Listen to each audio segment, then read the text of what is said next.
Je disais, juste dans la vidéo précédente, qu'il y a cette tendance pour une civilisation colonisatrice de falsifier en quelque sorte son histoire, de la déformer, ou même de la renier, ou de refouler une certaine partie de cette histoire. Et c'est tout à fait compréhensible. D'ailleurs, si j'insiste sur le thème de la colonisation, si j'en parle pour ce qui est du monde musulman, c'est parce que justement, et ça on va le voir plus tard, vous allez voir où je veux en venir, mais là je vais le dire en parenthèse comme ça vite fait, pour comprendre la naissance de ce qu'on appelle aujourd'hui l'islam politique, ou la naissance des frères musulmans. Si vous voulez comprendre les frères musulmans, c'est quoi? Ben, il faut comprendre la colonisation, c'est quoi? Parce qu'il n'y a pas de frères musulmans sans colonisation. Et ça, on va y venir après. Mais de toute façon, il y a cette tendance, encore aujourd'hui, en Occident, à vouloir séparer ces choses-là. Je vous donne juste un exemple.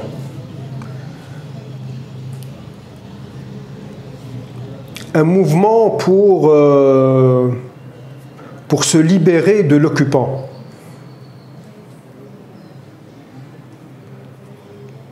Comme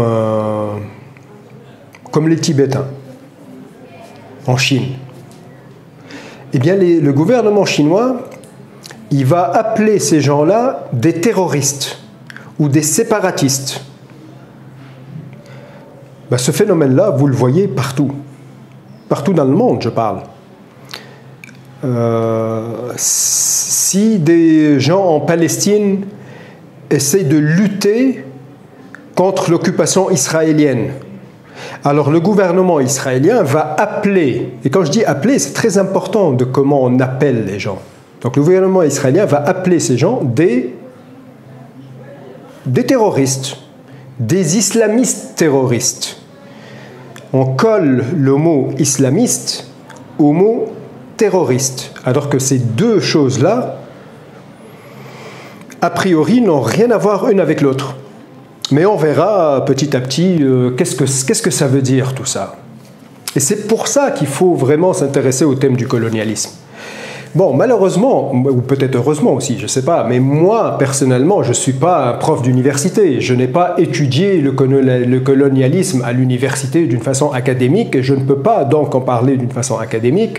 Et de toute façon, si vous vous intéressez au colonialisme d'une façon académique, ben allez à l'université, ou lisez des livres, ou trouvez des cours en ligne qui parlent du colonialisme d'une façon académique. Moi, je ne peux pas le faire. Je peux juste vous parler du colonialisme comme ça, comme quelqu'un qui vient de la rue, comme ça, pour vous parler de n'importe quoi. Le colonialisme, moi, personnellement, je ne l'ai pas vécu directement de mon vécu à moi. Ça veut dire que moi, quand je suis né en 1980, il y a 40 ans, en Tunisie, en Afrique du Nord, ben, le pays s'était déjà débarrassé entre guillemets, du colonisateur. Mais la génération de mes parents, par exemple, l'ont vécu quand ils étaient jeunes. La génération de mes grands-parents, ils l'ont vécu beaucoup plus durant une grosse partie de leur vie. Mais ça, on parle de la colonisation en tant qu'une occupation physique d'un pays. Okay. Mais la colonisation, c'est pas juste ça. La colonisation, ça va beaucoup plus en profondeur que ça. Et ça, moi, je peux vous en parler. Parce que je l'ai vécu et je le vis encore. Et dans tous les pays du monde musulman, on le vit, ou les gens le vivent encore. Mais de différentes façons. Et ça, il faut s'y intéresser. S'y intéresser, ça ne veut pas dire qu'on est là pour condamner le colonialisme ou le colonisateur et dire lui c'est le diable et lui c'est la victime. Non, c'est pas le sujet, c'est pas ça. La colonisation, ça fait partie de l'histoire du monde. Il y a juste quelques dizaines d'années, le monde était fait d'empires pour s'enrichir, pour réaliser ce qu'on appelle aujourd'hui de la croissance économique. Il fallait, je ne trouve pas le mot, to extend, s'expandre ou s'étendre. Je parle du territoire, aller chercher des richesses. C'est comme ça que ça marche. C'est comme ça que ça marchait. Maintenant, c'est différent. Maintenant, il y a d'autres sortes de colonialisme ou d'impérialisme, appelez-le comme vous voulez, mais ça a changé. Là, maintenant, un pays comme la France ou l'Angleterre ou les États-Unis n'a pas nécessairement besoin d'aller envahir un pays pour, je ne sais pas moi, piller ses richesses ou... Aujourd'hui, dans le monde dans lequel on vit aujourd'hui, ça n'a même aucun sens. Bref, petite parenthèse maintenant. Il ne faut pas oublier que les Arabes, quand je dis les Arabes, je parle des Arabes de l'Arabie saoudite, il y a plusieurs siècles. Que les Arabes, c'était aussi des colonisateurs. Ils ont colonisé une partie immense de la planète. Je ne peux pas vous dire du sud de l'Espagne, de la Mauritanie, probablement au sud de la Mauritanie aussi, je ne sais pas, je ne suis pas sûr, je ne suis pas spécialiste de la carte géographique de l'Empire quand il était à son maximum, mais jusqu'à quelque chose comme la Chine, la Mongolie, je ne sais pas. Donc en réalité, les peuples qui sont aujourd'hui, je ne sais pas, au Maroc, en Algérie, en Tunisie, en Libye, en Égypte, en Syrie,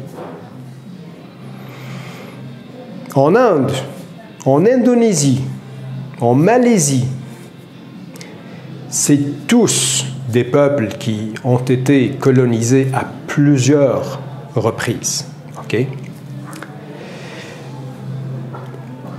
La colonisation dont je vais parler maintenant, c'est juste la dernière, peut-être, grande colonisation.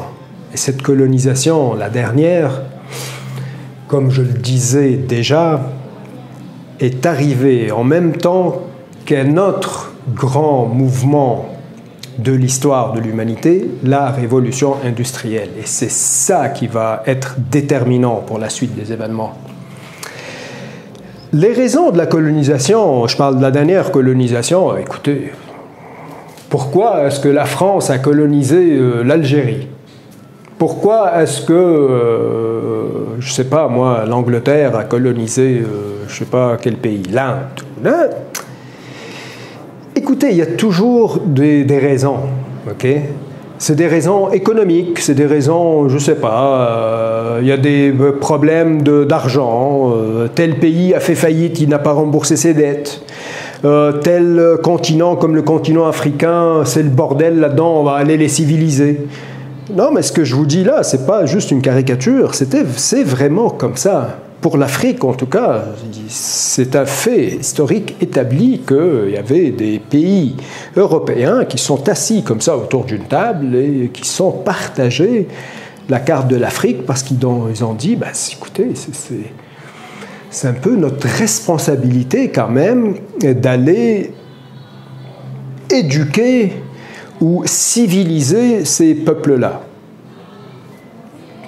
Maintenant, peut-être une phrase comme ça sonne bizarre, mais pensez-y un peu, elle ne sonne pas bizarre du tout. Et de toute façon, cette pensée-là, cette pensée de la suprématie ou de la supériorité du blanc européen sur les autres civilisations anciennes, plus anciennes, existe encore aujourd'hui.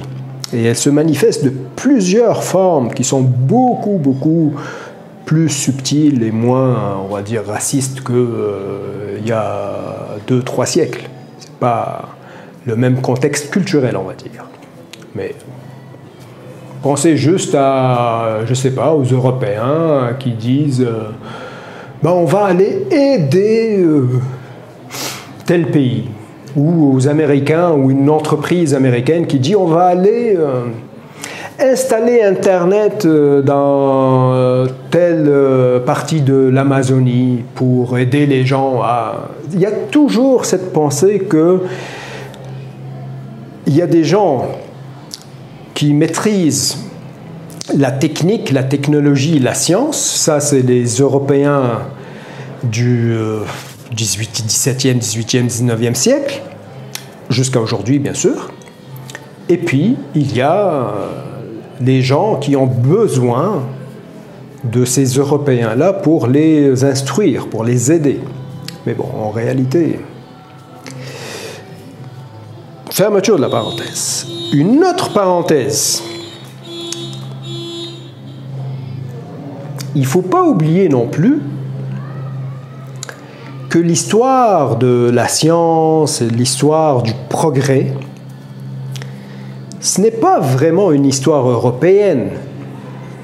On s'entend, c'est une histoire qui concerne l'humanité entière. Il y a des cycles. Il y a eu une période de l'histoire où la Chine, où la partie perse, l'Iran actuel, ou l'Inde, c'était la région du monde la plus avancée en termes de technologie. C'était eux qui exportaient leur technologie, leur savoir et leur science vers le reste du monde. Toutes les recherches archéologiques et historiques qui se sont faites sur les peuples autochtones du continent américain, comme où je suis en ce moment, le Mexique par exemple, les Mayas, les Aztèques, les Incas, c'était des peuples extrêmement avancés du point de vue philosophique, technologique, scientifique, etc. Le monde musulman, pendant l'âge d'or, j'en avais déjà parlé, était aussi un monde extrêmement avancé du point de vue scientifique. Les manuels scientifiques qui s'écrivaient dans le monde musulman se faisaient traduire en latin pour aller vers l'Europe. Donc, pensez qu'il y a une séparation entre la civilisation chrétienne et la civilisation musulmane, que ce sont deux civilisations différentes, ça...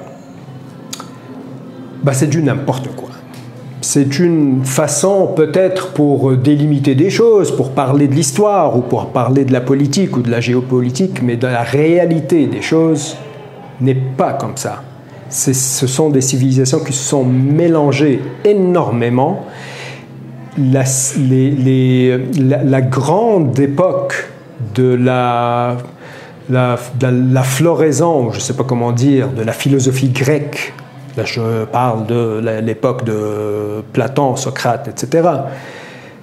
Cette époque-là, ça a eu une très, très grande influence sur le monde musulman. Parce que les manuels grecs, surtout Aristote, a été quasiment commenté et traduit par tous les grands philosophes musulmans. Ces commentaires et ces traductions ont transité dans le monde musulman, de la Grèce jusqu'à l'Andalousie, pour aller vers l'Italie, la France, etc., ont été traduits ensuite en latin. Alors, qu'est-ce qui se passe quand un pays est colonisé? Et quasiment tous les pays du monde musulman ont été colonisés par différents empires. Ce qui se passe, c'est qu'il y a une rupture brusque d'une certaine continuité civilisationnelle, culturelle, politique, sociale, tout ce que vous voulez. C'est en quelque sorte comme si vous prenez un adolescent ou un adulte, un jeune adulte, qui est en train de faire sa vie, de construire sa vie, il étudie, il commence à travailler, il expérimente des choses, il apprend des choses, il change sa vision de voir le monde, il avance comme ça. Les civilisations, les religions, les pays avancent comme ça. Et tout d'un coup, vous prenez cette personne-là et vous l'arrêtez. Vous le bloquez. Vous le secouez, vous l'arrachez de son milieu, vous le mettez dans un autre milieu, ou vous le mettez en prison pendant 1 an, 2 ans, 3 ans, 4 ans. Après, il sort. Je parle de l'indépendance. C'est une façon métaphorique de parler pour vous expliquer un petit peu c'est quoi la colonisation. Après, cet individu-là, il sort, c'est l'indépendance, mais il ne comprend plus le monde dans lequel il vit. Il ne se comprend plus lui-même. Il ne sait plus exactement qui il est. Il ne sait plus exactement où est-ce qu'il en était dans le parcours de sa vie. Il ne sait plus vraiment où aller. Il se sent un peu perdu, exactement comme un prisonnier qui sort de prison après une vingtaine d'années et le monde a changé.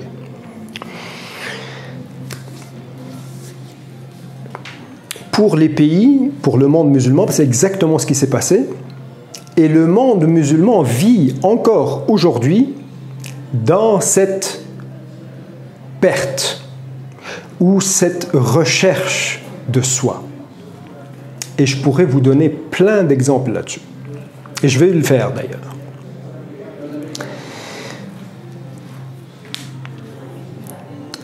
Ça, c'est le premier côté de la colonisation. C'est un peu le côté psychologique de la chose. Très important. L'autre côté, beaucoup plus peut-être facile à comprendre, c'est le côté économique de la chose.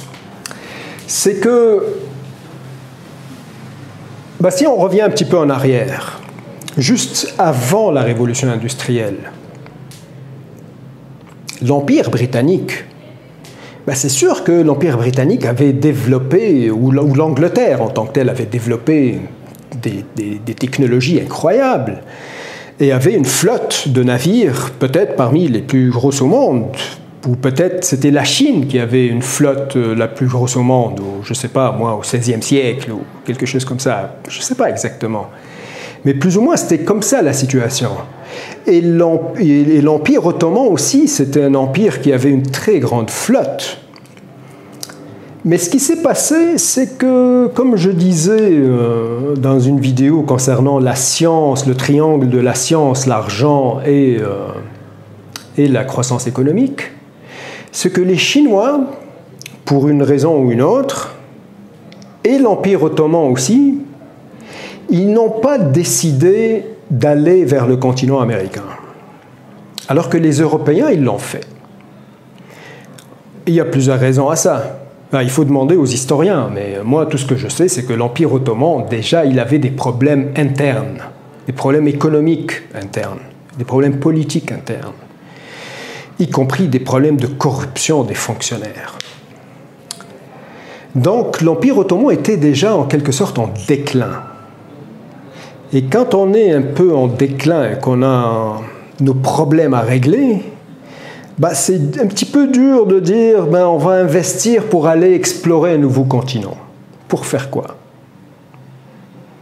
Mais imaginez comment l'histoire du monde serait complètement différente si c'était les Chinois qui sont allés vers le continent américain, ou si c'était les Ottomans qui sont allés sur le continent américain. En tout cas, peut-être il n'y aurait pas de McDo partout dans le monde. Il y aurait le kebab ou je ne sais pas, autre chose. Dans la prochaine vidéo, je vais vous parler d'exemples concrets Non, je ne vais pas vous parler d'exemples concrets de la colonisation. Je vais avant tout continuer avec la révolution industrielle et culturelle. Ça veut dire quoi? Ensuite, je vais vous donner des exemples concrets de la colonisation qui est encore vécue aujourd'hui. Ça veut dire quoi? Sur ce, je vous dis merci et à la prochaine.